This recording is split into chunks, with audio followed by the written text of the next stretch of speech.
We created or curated an exhibition that we called Layers of Vision. So as a curational team, we then commissioned 10 artworks of blind and partially sighted artists, and we kind of briefed the artist to create an artwork that speaks to their lived experience of living in a world made for sighted people. Accessibility was woven in right from the beginning of the design process for this exhibition, and each artwork actually had an accessibility station with large-scale text, with braille, with audio descriptions of each piece. What I like about the collaborative way of working is that you're working with many different voices, so it's much more democratic. You get to learn about different perspectives.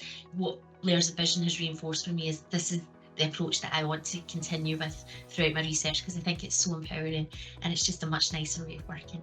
When we are sort of talking to people about the kind of work we do, it's really great to have in one single exhibition, if you like, something where you can demonstrate the whole. So, you know, there was performance, there was spoken word, there was texture, there were things people could touch, there were lights, there were visual stimuli, there were very different things, and there was a lot in there that we can demonstrate to people when we are giving examples of the kind of things we mean when we're talking about disability-led initiatives.